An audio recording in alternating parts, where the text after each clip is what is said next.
4 years ago, I was in a relationship where when it was falling apart, I felt completely worthless. I was literally begging for the bare minimum and accepting any crumbs of treatment because I felt so unlovable and like I had to beg to be loved because of the dynamic that I was in. Now, our relationship did not start off this way, but towards the end, my mental health got so bad in our relationship that anytime plans would be canceled, I would completely spiral. I, at one point, had a plan for suicide.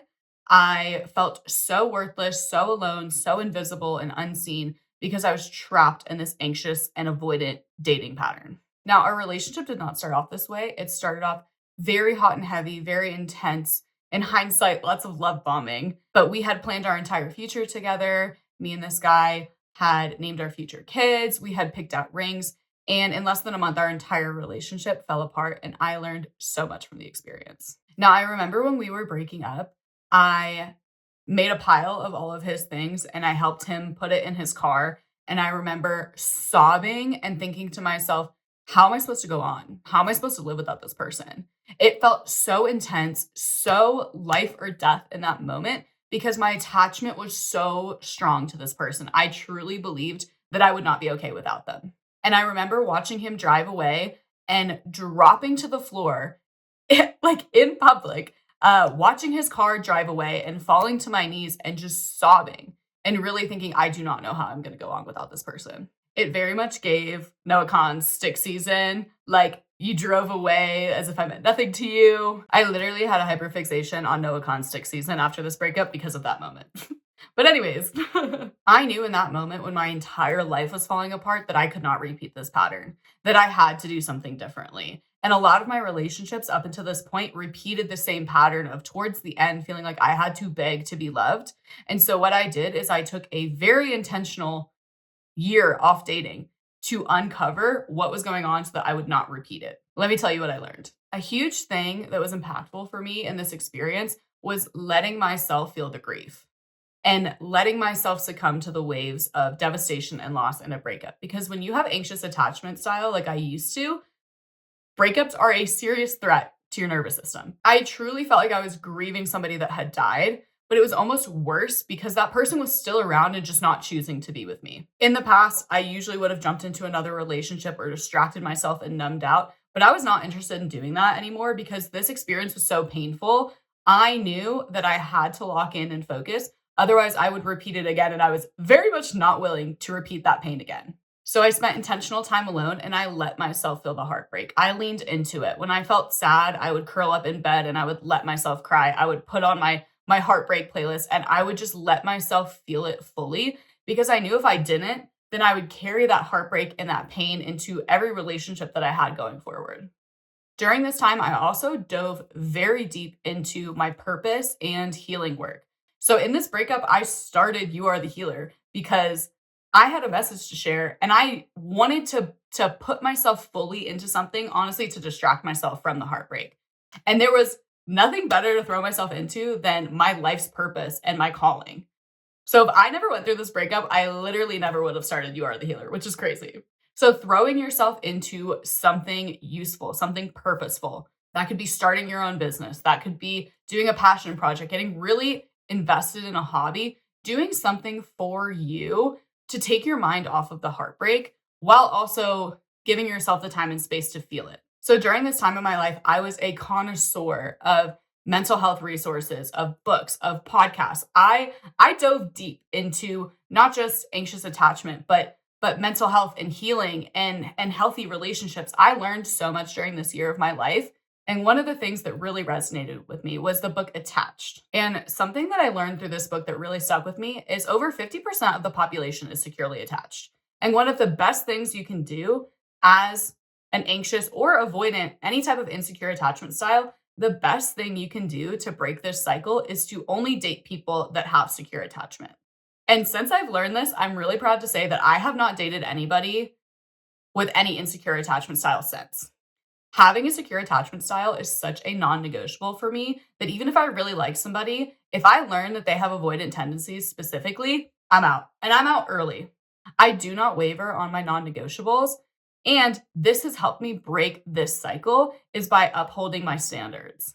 So dating secure is one of the most important things that I've done to break this cycle. And sometimes people will tell you that they have secure attachment, and it is so important to believe actions over words. If someone is telling you that they have secure attachment, but they pull away every time you get close to them, or they withdraw and they isolate and they're emotionally unavailable, their behavior is telling you that they're avoidantly attached. So always listen to behavior over words because people will tell you what you want to hear.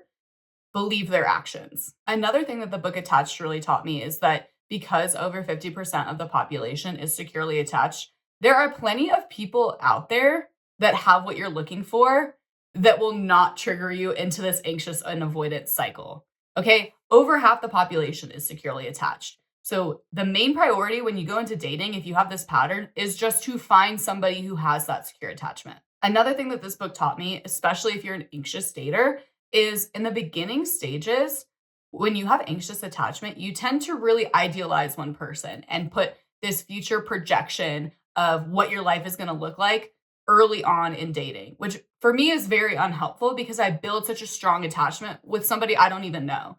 So, something that this book taught me that's been so beneficial in my dating journey is dating multiple people in the beginning stages. So that way you can discern, do I like this person or do I just like the attention that they're giving me? Because if you have multiple people texting you, planning dates, you're going to discern the person versus the attention. And this is such a helpful tool because a lot of times we just love the attention that other people give us. And dating multiple people at once really shows you if you like the person or if you just like the attention that they're giving you. And having multiple people that you're dating, it helps you compare them to each other. So that way you're not just all in on this one person because they're the only person that you're talking to. You can really determine this person's putting in more effort and I really like that. This person has more stable of a life. You know, you're able to see more clearly when you're dating multiple people in the beginning stages. Now, obviously, this is something that I do ethically. I'm not telling people that I'm exclusive with them. I'm very clear in the beginning, like I'm dating multiple people. So that way everybody is informed because not everybody is okay with that. And in having this conversation, it really shows you how mature people are and if they respond well to that versus if they don't. If they don't respond well to that, it's probably not someone that you want to be with anyways. Also, a key component to breaking anxious attachment is boundaries. So early on into dating, this is setting some limits for yourself so that you do not enmesh yourself with the other person. Because people with anxious attachment really want to go all in and merge your life with somebody else early on. Setting boundaries really changed the game in my dating life. So for me, this looks like my first dates end after 2 hours. I am not doing a 24-hour first date. Absolutely not. Even if I'm having the time of my life, I will say, this has been so much fun. Let's plan another date. But I will not be giving someone full access to my time when I have just met them. And again, setting these boundaries early on really shows people's character because if someone is emotionally available and secure and they're not insecure about themselves, then they will absolutely handle that boundary well. They will say, oh my gosh, awesome, let's plan another date. However, if you set this boundary and someone's insecure, they're likely to have a big reaction. And that tells you a lot about their character and their emotional availability, which is great information to have in the early stages of dating. Another boundary that I set early on in dating is I don't want to be texting all the time. I do not want a pen pal. I do not want someone that I barely know to be texting me constantly, getting to know me over the phone. We can plan a date and we can meet in person and we can get to know each other then. But a boundary that's really helped me slow down that urge to blend my life and idealize someone is not constantly texting, calling them all of the time. In the early stages of dating, my boundary is very clear. I will get to know you in person when I'm with you, but I'm not going to be your pen pal. And what this does in general is these boundaries help you slow down the early stages of relationship. So this helps you actually get to know somebody before you go all in and commit to somebody. And slowing down your relationships is such a key to navigating anxious attachment because, again, it counteracts that urge to enmesh yourself in someone else's life. And over time, as I've navigated my own healing journey, I have full confidence that someone's behavior does not affect my worth. How someone treats me says nothing about me and all about them. What I'm responsible for is the treatment that I'm available for. Someone can treat me however they want, and it's in my control to determine if that's something that I'm going to be available for or not. So someone could lash out and yell at me, And it's in my control to leave that relationship because that is beneath my standards and I'm not available for being yelled at, manipulated, anything emotionally harmful. And someone's behavior says way more about them than it does about you. So now I have full confidence in myself that no matter how other people treat me, it says more about them than it does about me. My worth is inherent, it's unshakable. And I know that confidently now. And if it wasn't for this really intense breakup and this anxious and avoidant cycle, I'm not sure I would have ever known that. And this unshakable sense of self worth is something that nobody can take away from you.